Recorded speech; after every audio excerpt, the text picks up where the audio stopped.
Hello everyone, welcome to study of education. दोस्तों, आज का ये लेक्चर नंबर 4 है हमारा एजुकेशनल मैनेजमेंट का, जिसमें हम लोग डिटेल में समझेंगे फंक्शंस ऑफ एजुकेशनल मैनेजमेंट।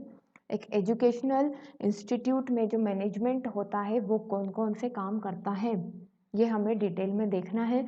वैसे तो एक मैनेजमेंट के बहुत सारे फंक्शन होते हैं, पर हमें वो छोटे छोटे बहुत सारे फंक्शंस ना पढ़ करके कुछ ब्रॉड एरियाज में हमने उन फंक्शंस को डिवाइड कर दिया है। वो ब्रॉड एरियाज ही हमें पढ़ने हैं, ठीक है। तो अलग अलग मैनेजमेंट जो गुरु हैं उन्होंने अलग अलग फंक्शंस बताए हैं।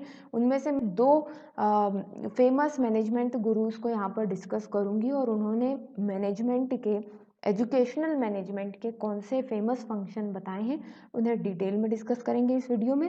साथ ही आप लोगों को बता दूं, ये जो टॉपिक है ये NTA UGC net education paper 2 वालों का एक पूरा यूनिट है एजुकेशनल मैनेजमेंट का। साथ ही बीएड, एमएड या एमए एजुकेशन जैसे किसी भी सब्जेक्ट कोर्स में आप इनरोल हैं तो वहाँ पर भी आपको सब्जेक्ट के फॉर्म में एजुकेशनल मैनेजमेंट पढ़ना है। तो बेटर रहेगा आप कॉपी पेन अपने पास रखें, आपके नोट्स भी यहाँ से तैयार हो जाएंगे। आप लोगों को बता दूं, मैं हम लोग प्रिंसिपल्स ऑफ एजुकेशनल मैनेजमेंट तक पढ़ चुके हैं। आज हम लोग डिस्कस करेंगे फंक्शन ऑफ एजुकेशनल मैनेजमेंट, और उसी में हम इस तरीके से, ये हमारी आउटलाइन है, आगे की तरफ बढ़ेंगे आगे आने वाले लेक्चर्स में। और दोस्तों, अगर आप एनटीए यूजीसी नेट की तैयारी कर रहे हैं तो NTA UGC net paper 1, education paper 2, psychology के और कॉमर्स के, ये सभी पेपर 2004 से लेकर 2020 तक के, मतलब लगभग 16 साल के जो पेपर हैं, हिंदी और इंग्लिश दोनों में सॉल्व करके मैंने रखे हुए हैं। आप वेबसाइट पर जा कर के पढ़ सकते हैं, और अगर पीडीएफ के फॉर्म में चाहते हैं तो उसे परचेस भी कर सकते हैं। लिंक डिस्क्रिप्शन में है, आप जा कर के ज़रूर देख लें। और अगर यूट्यूब पर पहली बार हैं तो सब्सक्राइब करके बेल आइकन ज़रूर दबा दीजिए। अगर इनमें से किसी भी कोर्स से रिलेटेड है, टेलीग्राम और फेसबुक पर भी आप हमें फॉलो कर सकते हैं। खैर, चले आगे बढ़ते हैं अपने मेन टॉपिक की तरफ। तो फंक्शन ऑफ मैनेजमेंट हमें पढ़ना है, फंक्शन ऑफ एजुकेशनल मैनेजमेंट हमें पढ़ना है। तो सबसे पहले अगर हम मैनेजमेंट के ही फंक्शन समझ जाएं तो वही क्या है, एजुकेशनल मैनेजमेंट के फंक्शंस होंगे। तो एक्चुअली में management has been described as a social process involving responsibility for economical and effective planning and regulation of operation of an enterprise in fulfillment of given purposes. दोस्तों, यहाँ क्या बोल रहे हैं कि मैनेजमेंट एक सोशल प्रोसेस है जिसमें क्या क्या इन्वॉल्व होता है। इसमें इन्वॉल्व होता है रिस्पॉन्सिबिलिटी होती है, इकोनॉमिकल कंडीशन के लिए रिस्पॉन्सिबिलिटी है, इफ़ेक्टिव प्लानिंग आपको करनी है, और जो हमारे गोल हैं वो फुलफिल हो सके तो उसके लिए एक प्रॉपर ऑपरेशन हमें बनाना है और उस गोल को फुलफिल करना है। मैनेजमेंट के लिए जो हमने इसके पहले लेक्चर किए हैं उसमें हमें समझ में आ गया है कि मैनेजमेंट क्या है। एक गोल को पूरा करने के लिए जब कुछ लोग साथ में मिलकर पर कुछ रिसोर्सेज के साथ इफ़ेक्टिवली काम करते हैं और उस गोल को पूरा करते हैं तो वही क्या है, मैनेजमेंट है, ठीक है। अब it is a dynamic process consisting of various element and activities in function. और यहीं पर मैं बता दूं, फंक्शन को कई बार एलिमेंट्स भी बोल दिया जाएगा, है ना। तो एलिमेंट्स ऑफ मैनेजमेंट या फंक्शन ऑफ मैनेजमेंट की जहाँ बात हो, मतलब कि बेसिकली आपको फंक्शन ही बताना है कि मैनेजमेंट क्या क्या करता है। तो मैनेजमेंट का फंक्शन कैसा है, ये डायनेमिक प्रोसेस है, ये हमेशा चलती रहेगी। क्यों? क्योंकि आप एक गोल फुलफिल कर रहे हैं मैनेजमेंट की हेल्प से, ठीक है। मैनेजमेंट क्यों कर रहे हैं आप? क्योंकि आपको एक गोल पूरा करना है, और गोल अगर पूरा करना है तो आपको लगातार डायनेमिक हमेशा लगे रहना पड़ेगा उस गोल के पीछे, उसे पूरा करने के लिए, ठीक है। तो वैसे तो अलग अलग फंक्शंस ऑफ मैनेजमेंट बहुत सारे लोगों ने बताए हैं, पर हम इन दो को डिस्कस करेंगे। Functions of management according to Koontz and O'Donnell and Henri Fayol, ये तो हम पहले भी बता चुके हैं। इनके बारे में हमने 14 प्रिंसिपल्स ऑफ मैनेजमेंट देखे भी हैं पिछली क्लास में, ठीक है। तो चलिए डिटेल में डिस्कस करते हैं हम। तो फंक्शन ऑफ मैनेजमेंट देखते हैं हम कुंट्स और ओ डोनेल ने जो दिए हैं उसके अकॉर्डिंग, ठीक है। तो ये देखिए, इन्होंने 5 फंक्शन बताए हैं: planning, organising, staffing, direction and controlling, ठीक है। अब ये क्या है, इनको डिटेल में हम लोग देखते हैं। तो 5 फंक्शंस हैं ये। प्लानिंग में क्या करना होता है, मैनेजमेंट का पहला फंक्शन क्या है, प्लानिंग है। और देखिए यहाँ लिखा भी है, it is the basic function, it is the basic function of management. Okay, there is some problem, yes. It is the basic function of management. बहुत बेसिक काम है ये मैनेजमेंट का। सबसे पहले आपको प्लान करना है, क्यों? क्योंकि मैनेजमेंट आप किस चीज़ का कर रहे हैं, एक गोल को अचीव करना है आपको, है ना। उस गोल को पूरा करने के लिए आप रिसोर्सेज ला रहे हैं, ह्यूमन रिसोर्स ला रहे हैं, मटेरियल रिसोर्सेज लेकर के आ रहे हैं। तो सबसे पहला फंक्शन है प्लानिंग। आप प्लान करें कि आपके कौन से गोल्स हैं, आप क्या क्या एक्टिविटी करेंगे जब आप उसे अचीव कर पाएंगे। तो प्लानिंग सबसे बेसिक फंक्शन है मैनेजमेंट का। Planning is a systematic thinking about ways and means for accomplishment of predetermined goal, है ना। तो प्लानिंग क्या है? प्लानिंग एक सिस्टमेटिक थिंकिंग है। किन चीज़ों के बारे में? वेज, कौन कौन से तरीके हैं और किन तरीकों से आप जो है अपने गोल को अचीव कर पाएंगे, जो आपने पहले से डिसाइड कर लिया है। ठीक है। Now planning is necessary to ensure proper utilisation of human and non human resources. और प्लानिंग क्यों भी ज़रूरी है? इसलिए ज़रूरी है ताकि आपके पास जो भी रिसोर्सेज हैं, वो ह्यूमन हो या नॉन ह्यूमन रिसोर्सेज हो, उनका आप अच्छे से यूटिलाइजेशन कर सकें। और देखिए इन्होंने क्या बोला है, planning is deciding in advance what to do, when to do, how to do. किस तरीके, क्या करना है, कब करना है और कैसे करना है, यही क्या है? प्लानिंग है। It bridges the gap from where we are and where we want to be. और ये उस ब्रिज का काम करता है जहाँ पर हम हैं और जहाँ हमें पहुँचना है। अगर हम प्लानिंग करेंगे तो उस रास्ते से, उस प्लानिंग पर चलते हुए हमें जहाँ पहुँचना है हम वहाँ ज़रूर पहुँचेंगे। ठीक है। तो प्लानिंग सबसे पहले की जाती है मैनेजमेंट में, वो एजुकेशनल मैनेजमेंट हो या सिंपल मैनेजमेंट की हम बात करें। ठीक है। नाउ नेक्स्ट है ऑर्गेनाइजिंग। अब आपने प्लान तो कर लिया, अब आप ऑर्गेनाइज कीजिए, चीज़ों को इकट्ठा कीजिए, कब, कहाँ, कैसे, किसका यूज़ करना है, ये अब आपको देखना होगा। ठीक है।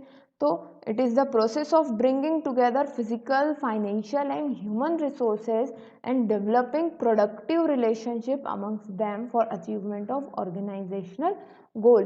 तो आपको फिजिकल, फाइनेंशियल और ह्यूमन रिसोर्सेज को इकट्ठा करना है जिससे कि आप अपने ऑर्गेनाइजेशन के गोल्स को अचीव कर सकें। इसके लिए कुछ स्टेप्स हैं। Organising as a process involve, एक प्रोसेस की तरह है ऑर्गेनाइजेशन भी। क्या है?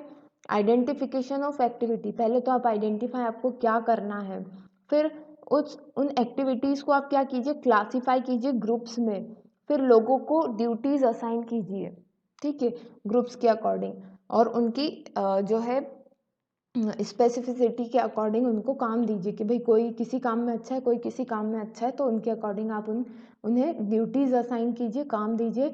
Delegation of authority and creation of responsibility, और उनके ऊपर एक अथॉरिटी, जैसे हमने पहले भी बात की, होनी चाहिए, है ना।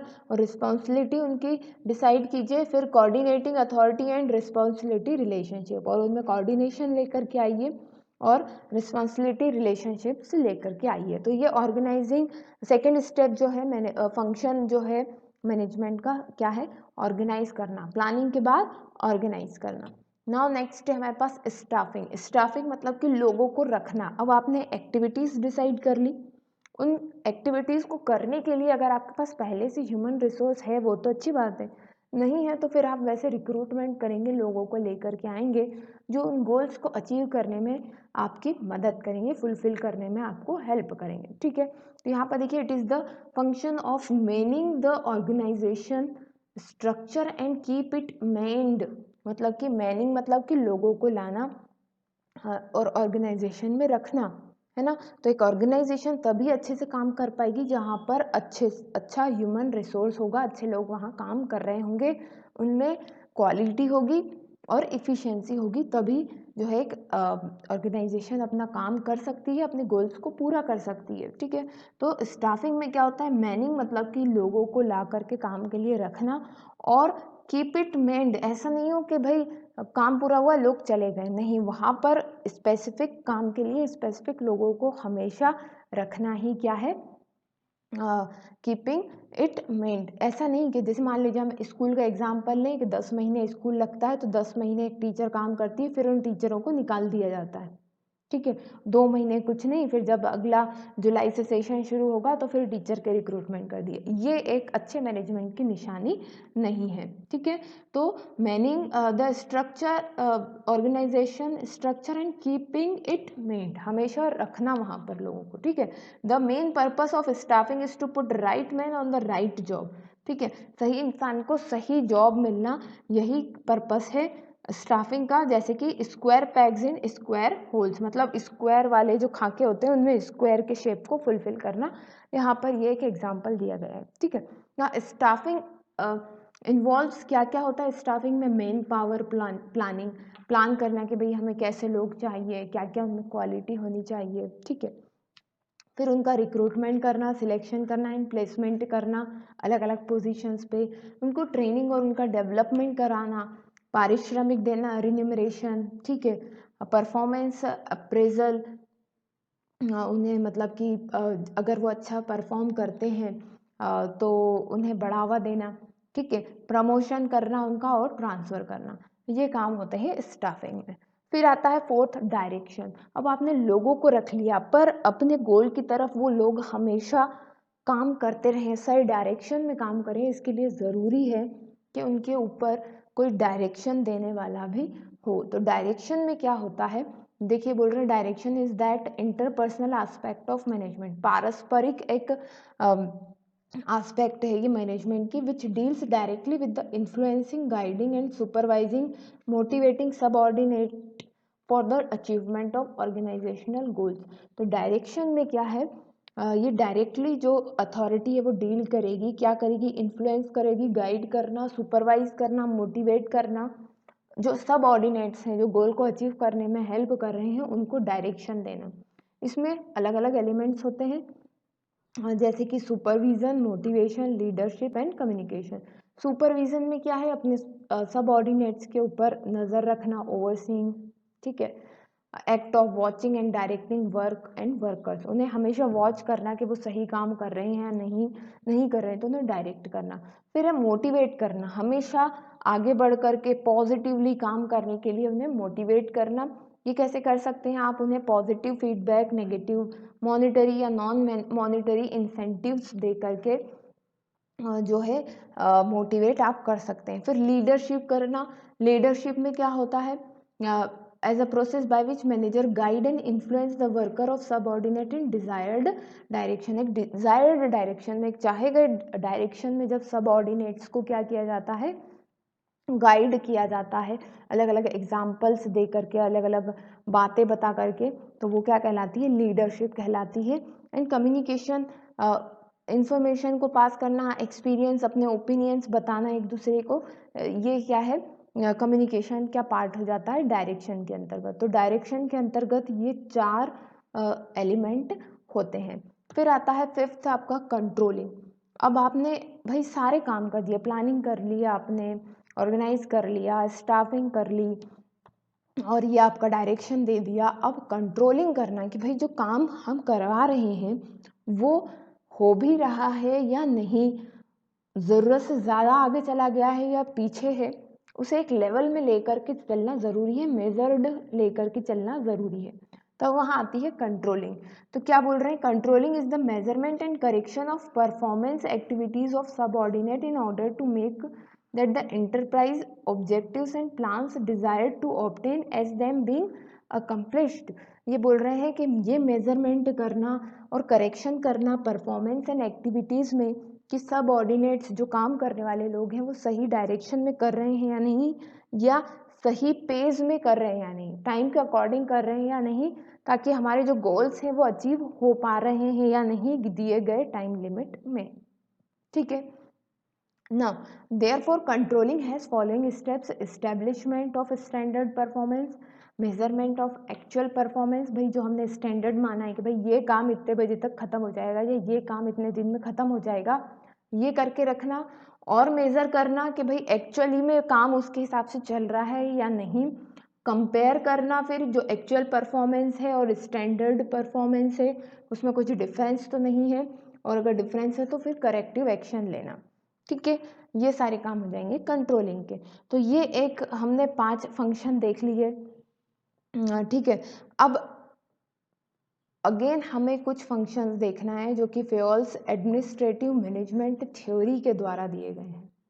ठीक है, अब ये क्या 5 फंक्शन है, लगभग वही है पर नाम इनके बदल कर गए हैं। जैसे प्लानिंग तो प्लानिंग है, ऑर्गेनाइजिंग है, कमांडिंग वहाँ स्टाफिंग था, ठीक है, फिर कोऑर्डिनेटिंग डायरेक्टिंग था वहाँ पर, ठीक, और यहाँ पर कंट्रोलिंग सेम है। तो है लगभग वही सारी चीज़ें, पर यहाँ पर कुछ नाम बदल दिए गए हैं, बाकी सारी चीज़ें सेम है। जैसे कमांडिंग यहाँ पर अगर हम देखें तो कमांडिंग में क्या दे रखा है, the process of giving directions and order by supervision to the subordinate is knowing as the commanding, वही डायरेक्शन देने की बात है यहाँ पर। कोऑर्डिनेटिंग में क्या बोल रहे हैं यहाँ पर, division, there are various division in organisation, एक ऑर्गेनाइजेशन में बहुत सारे डिवीज़न होते हैं, सो उनके बीच में जो है रिलेशनशिप बना करके रखना। Coordination is the process of bringing the action of all division and departments and integrating their efforts for the fulfilment of organisational goals. तो सब में एक सेम रिलेशन बना करके रखना, वो एक साथ काम कर सके, एक का काम दूसरे के काम में आ सके, है ना, कोऑर्डिनेशन बना करके चलना। एंड देन कंट्रोलिंग वो सेम चीज़ है, तो सिर्फ नाम का डिफरेंस पड़ जाता है, बाकी तो सारे फंक्शंस एक ही है। ये आपको हमेशा याद रखना है, planning, organizing, commanding, coordinating and controlling. ठीक है, होप आप लोगों के काम में आया होगा ये वीडियो। फिर दोस्तों जल्दी मिलते हैं नेक्स्ट वीडियो में, तब तक के लिए best of luck and bye.